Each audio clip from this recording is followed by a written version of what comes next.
Go ahead and be turning to 1 Samuel chapter 18 if you want to be following along in a Bible tonight. I really wish I had known that it was Palindrome Day. I could have included a picture of a race car or something in my slides, but I did not.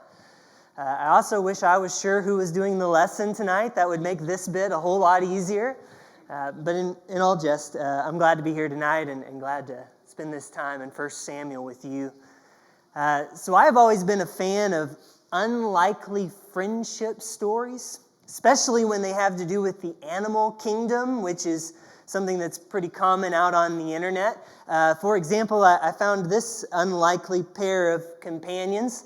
That's a dachshund dog and a baby duckling and their friends. Apparently they live together and get along quite well, and there's a series of popular YouTube videos about these two who seem to get along just fine, at least when the camera is rolling.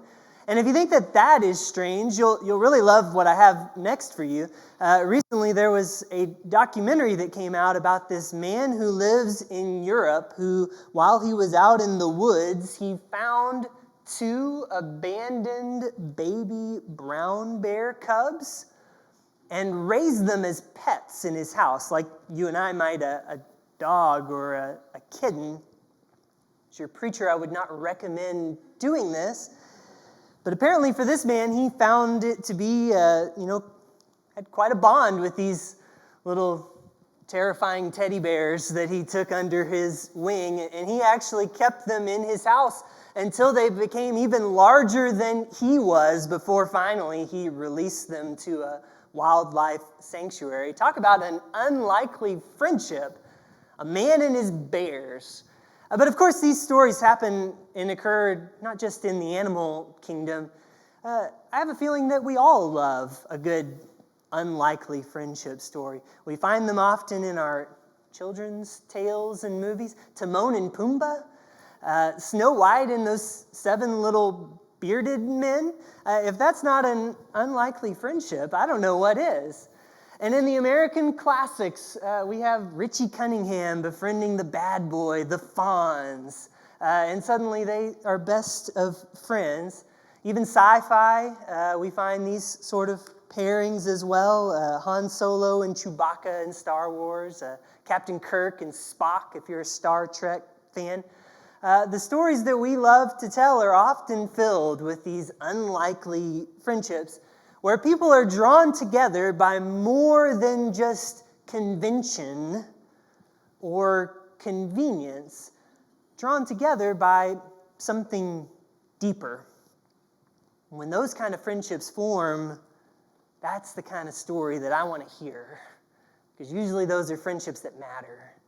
Some of you may even recall a true story that happened in our neck of the woods. It was written about in this book called The Same Kind of Different as Me. Has anybody ever read that book before?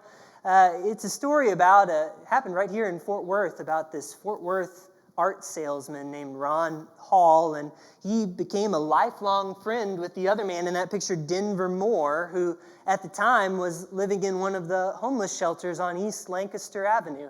And together they wrote this book, reflecting on their life stories and reflecting on their lifelong friendship, how they helped one another through life, one of them through homelessness and poverty and rejection, the other one through grief and loss and a wavering faith in God and guilt and shame. And together they forged this bond with one another that many people might think would be unlikely, and yet it was built on something deeper, and it was mutual, and it really changed their lives. Friendships like that, however unlikely they may seem, can be so enriching when they're founded on something deeper, something more than just a common interest or more than just convenience. Sometimes those kind of relationships can really change life. And I think it was like that for David, King David. In the years before he was King David, some of you may know he faced some pretty hard times in his life. So as we continue tonight in our series on David chasing God's heart, I want to talk about the way that an unlikely friendship made a huge difference in the life of this man, David, and the way that this unlikely friendship not only shaped David in some important ways, but may have even saved his life. And it's all because that friendship was built on something more. Not just convenience, but on a covenant. So that's what we're going to be looking at together. Now, to catch you up to speed, if this is your first time in here, this is our third week looking at the life of David. We started in 1 Samuel chapter 16, and for the past 2 weeks, as we've gotten into the life of David, what you've probably seen is that things are going really well for David. Actually, amazingly well. Surprisingly well when we look at how things have turned out so far in his life. So in 1 Samuel chapter 16, what happens to David the first time that we see him? He's anointed as the next king of Israel. And this is a surprise because he's not from the royal family of Saul. He wouldn't necessarily be next in line. And also, he's not even the oldest of his brothers. He's like the 8th oldest of his brothers. And yet he, of all people, surprise, surprise, is the one that God has chosen. That goes pretty well. Now, the very next thing we talked about with David is how he goes into this battle.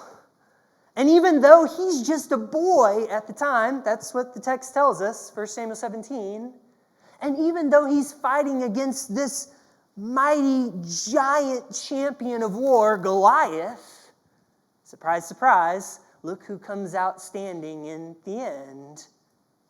It's King David, the future King David, who ends up winning the battle. So you could say that in the first 2 chapters of David's story, things are going about as well as they could possibly go for this young man. And for all of these pleasant surprises and for all of these great victories that he's won, perhaps we shouldn't be surprised by this either, David gets pretty popular. People start to really notice this David. In fact, Saul, the king, makes him the leader of his army, 1 Samuel 18 in verse 5. And so David went out and was successful in wherever Saul sent him, and all the people, even the servants of Saul, approved of David. We might even think about David as kind of a celebrity in this world.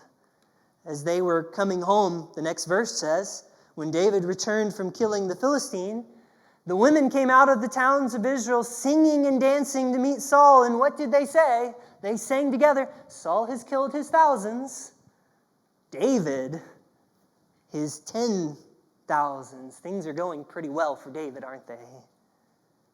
They're praising him more than they're praising the King of Israel. That's how people see him. But then, just as soon as all of these amazing victories start coming in, things in David's life are about to take a not-so-great turn. And when things in David's life take this not-so-great turn, all of that praise, all of that popularity, it may be nice, but how much do you really think it helps him? If anything, this praise and popularity is kind of the beginning of his troubles, because when Saul hears these things that they are singing about David, Saul was very angry. This saying displeased him, the text says, for he said, they have ascribed to David 10,000s, and to me they've only ascribed thousands. What more can he have but the kingdom? What more can he have but my kingdom, Saul says. And so, from that day on, Saul is keeping his eye on David. Next thing you know, all those amazing victories are followed up by a spear lodged in the wall. Saul takes the spear in his hand and he throws it at David. The next chance he gets, trying to kill David, pin him to the wall, but David eluded him. Saul's not done yet. After we see Saul attack him with the spear, he's going to get a little more creative the next time. Saul arranges to give his daughter in marriage to David. And after he's arranged this marriage and they've gotten married to one another, Saul then proceeds to try to use this marriage to trap David in the morning when he's not expecting it and use it to capture him and kill him. I mean, I know people make jokes about their in-laws, but this takes it to a whole new level here. And Saul tries to kill him in his own house with his own daughter. But David eludes him again. Then Saul tries a third time in the very next chapter. It's actually, in chapter 20 that he does this. Saul tries a third time to kill David, and he uses the opportunity of this upcoming feast, this meal that's coming that he expects David is going to want to go to and be out in public, and when David's out in public, that's when he's going to strike. That's when he's going to get him and try to kill him a third time. But of course, David gets away again. And in all of these cases, suddenly those triumphs that were piling up for David, now he has more and more troubles on his hands. And in all of these cases, the praise and popularity that David has been amassing, it doesn't really go that far to get him out of trouble, does it? Praise and popularity, it's actually not that much help to him in these moments. In fact, we might even say that praise and popularity are a very poor substitute for even one true friend. The kind of friendship that's built on more than just praise and popularity. The kind of friendship that's built on a covenant. But you know, David has a friend like that. And his name is Jonathan. And without this friend, Jonathan, that he has, I really wonder what might have become of David's life, because Jonathan plays a very important role in David's early life, maybe even saving him from disaster. And yet, of all of the friends that David could have had, Jonathan is kind of an unlikely choice, isn't he? Does anybody know why that would be? Why would Jonathan be a strange choice for David's best friend? This is Saul's son. This is Jonathan, son of Saul, the flesh and blood descendant of the one who wants to kill David, the one who's orchestrating all of these traps and plotting all of these schemes to try to catch David when he's not looking and pin him to the wall. That's Jonathan's father. And Saul is here looking at David as this threat to his reputation, this threat to his throne, this threat to his kingdom. Meanwhile, his son, Jonathan, is becoming friends with David. He's the son of Saul. And not only that, but if you take it one step further, as the son of Saul, what is Jonathan in line for? It's his throne coming up. It's his kingdom if things work like they usually do. He is the son of the king. But Saul, of course, has forfeited that with his disobedience to God. And who's actually next in line to be king? Well, it's David, God's anointed one, David. And yet here we have Jonathan, and he's befriending the one who's going to receive his inheritance, who's going to be given everything that should have been in line for him: power, prestige, a crown on his head, and glory. That to me does not sound like a very convenient friendship. Doesn't sound like a very conventional friendship. Not a very easy one either. I don't know about you, but when someone gets something that I want, Or even more so, when someone gets something that I think that I deserve, I can be a little envious about that. Maybe even harbor a little bitterness in my heart, rightly or wrongly, toward that person. But here's Jonathan. And instead of bitterness, we read in 1 Samuel 18 that the soul of Jonathan was bound to the soul of David, and Jonathan loved him as his own soul. And here's the real key, verse 3. Then Jonathan made a covenant with David because he loved him as his own soul. So here we have Jonathan, and rather than harboring bitterness and rather than having all this envy in his heart, he loves David as his own soul. We're told twice in 3 verses. This is how deeply he cares about David, his friend. And because he loves David, and because he cares so deeply about David, what does he do? He makes a covenant with David. And what does that mean?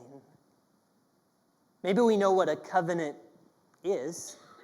Covenant is a form of promise, a binding agreement between 2 individuals or 2 groups of people. Really, it's just about the strongest kind of agreement or promise that you can possibly make. Maybe you know this word covenant also because this is what God does when he, in love, makes a promise, first to Israel, then to the church. So perhaps we know what this word covenant is, but what does it really mean in practice for the son of Saul to make a covenant of friendship with the one who's going to take his crown? What does that mean? What kind of friendship is this? What does it mean that Jonathan made a covenant with David? And what will that call him to do? I think the answer is in the actions that follow. Verse 4, immediately Jonathan stripped himself of the robe, this would be his outer robe that he's wearing, and gave it to David, along with his armor and even his sword and his bow and his belt. So what is Jonathan doing here? What does this really mean? We could look at it practically. David needs armor to go out into battle.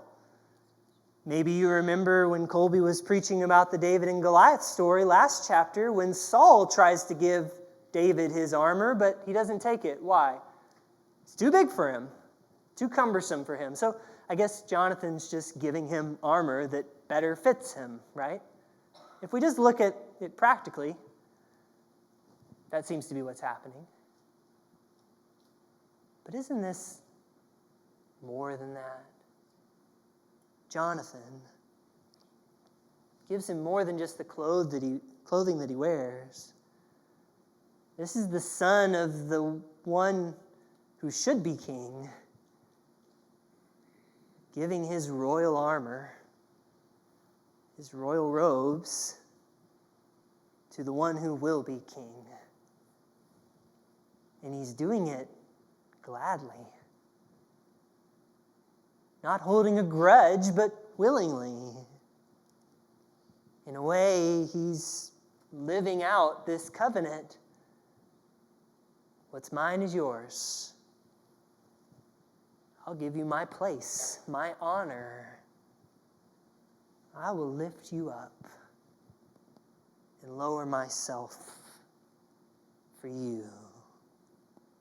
You can tell what it means to have a covenant friendship by the actions that Jonathan is willing to take. And here he takes off his robe, taking off his place of power symbolically. I'll give you my place. I'll give you my honor. That's what a covenant friendship does. And then when things go further, and what was bad for David starts to get even worse, Jonathan in his covenant friendship goes even further. And he says with his actions, not just, I'll give you my robe, but I'll give my life for you. I'll lay down my life for you, if that's what it takes. So you know in chapters 18 through 20 of 1 Samuel, not once but twice, Jonathan is going to go to his father, the crazy king of Israel, on behalf of David and stand up to his father and say, why? What has David done? He's going to go to his father and plead on behalf of his friend. The first time it happens is in chapter 19. And Jonathan told David, my father Saul is trying to kill you. Be on your guard tomorrow morning. Stay in a secret place and hide yourself, because I will go and stand beside my father in the field where you are, and I will speak to my father about you. And if I learn anything, I will tell you. And when Jonathan goes and he does this, what his father says to him is, okay, I won't do it. I'm not going to kill David. I give you my word, which he keeps for about half a minute. Jonathan's willing to stand up to his father and say, don't do this to David, my friend. The second time it doesn't go so well. Jonathan goes like he did before, and he stands up to his father. He wants to say a good word for David. Chapter 20. Then Saul's anger was kindled against Jonathan. This time it's against Jonathan, his own son. And so Saul curses his own son, curses him for choosing to be friends with David. And then Saul tells Jonathan what Jonathan already knows. As long as the son of Jesse, that's David, lives upon the earth, neither you nor your kingdom shall be established. Don't you know if you help him, you're giving away your throne? But what Saul doesn't realize is that for Jonathan, there are things that matter more than that crown and matter more than that kingdom. Jonathan will choose his covenant over that kingdom any day. So Jonathan stands up to his father again. Why should he be put to death? What has he done? And Saul threw his spear at his own son to strike him down. So Jonathan knew that it was the decision of his father to put David to death. It's the understatement of the year. Jonathan rose from the table in fierce anger and ate no food on the second day of the month, for he was grieved. Who was he grieved for? Himself? No. He was grieved for David, and because his father had disgraced him.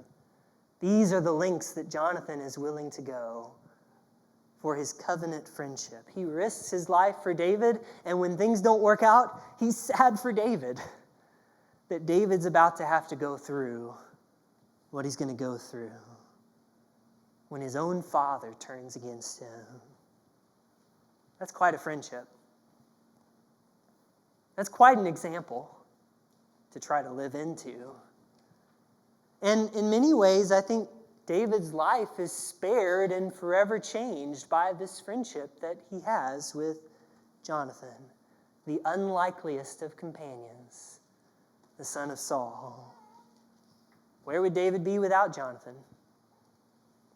Also, what does David learn from Jonathan?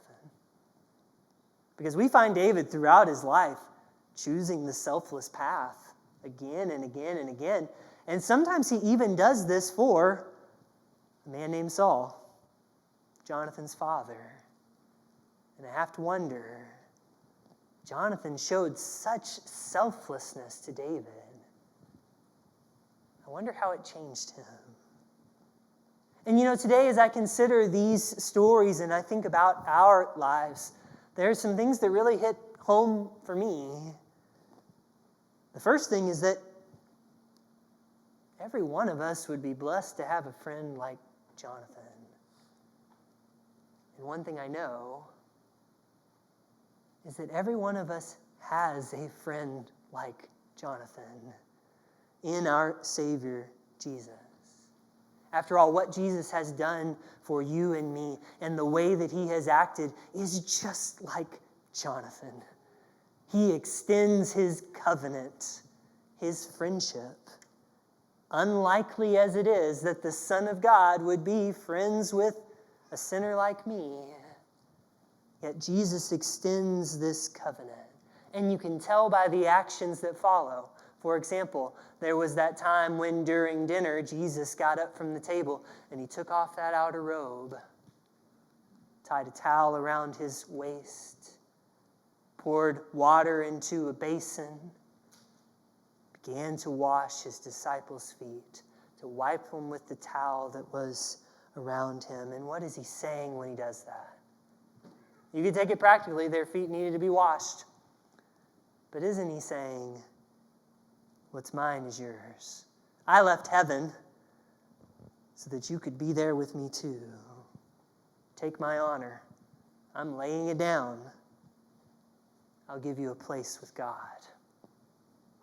What a friend we have with Jesus. And just like Jonathan, when push comes to shove, Jesus is just as willing to lay down his life. In fact, that's exactly what he does for his unlikely friends. And it wasn't an accident. It was a choice. It was a covenant. This is my commandment, Jesus would tell his disciples not very long at all after he's washed their feet. 2 chapters later, but maybe within hours of when he did it. This is my commandment, that you love one another as I have loved you. And no one has greater love than this, to lay down one's life for one's friends. And you are my friends, if you do what I command you. For I do not call you servants any longer, because the servant does not know what the master is doing, but I have called you friends, because I have made known to you everything that I heard from my Father. You see, Jesus proves and fulfills his covenant of friendship for people like you and me by doing the greatest act of love you can do, in his own words, laying down his life, laying it down for the ones that he calls friends.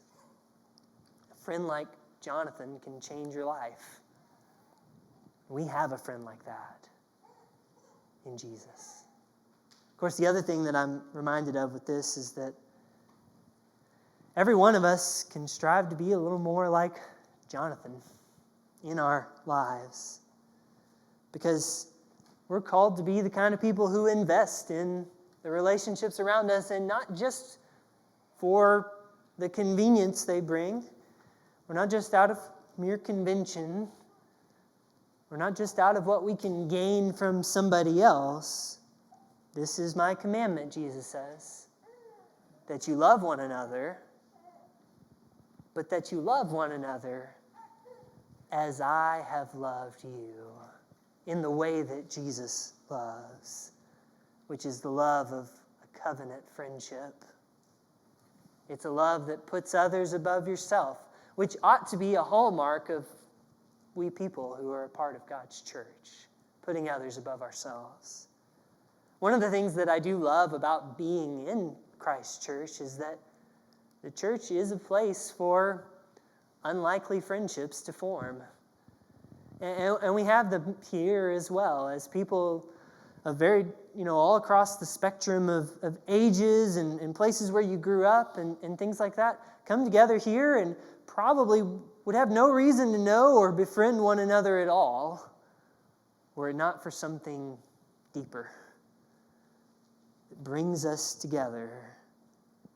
What we share is a covenant with Christ and with one another, to love one another like Christ loves. What we share with one another is a common hope that Jesus set aside his robes in honor and laid down his life so that we can be set free from sin. What we share with one another is a common mission that unites us, that we can show the world his love. We can show the world what it looks like when Jesus gave his life. So maybe tonight, as you reflect on this story of David and Jonathan, we see that it's about more than just David and Jonathan. It's about you and me and what we're willing to do for one another. You know, I read somewhere that people call this era of faith the era of believing but not belonging. I don't want us to be called that. I think what they meant by that was that a lot of people who believe but aren't really wanting to invest in one another in the church. I want us to be called the people who bear each other's burdens and so fulfill the law of Christ. I want us to be the kind of people who invest in one another and love one another like Jonathan loved David and like Christ loves you and me. Maybe you can respond to this message in your heart or perhaps publicly. Maybe someone needs to enter into that friendship that Jesus extends to those who obey his commands, to love one another and obey his word. Perhaps you need to respond to his gospel tonight. However you may be called or challenged, we give this moment to reflect and respond while we stand, while we sing. Down at the cross.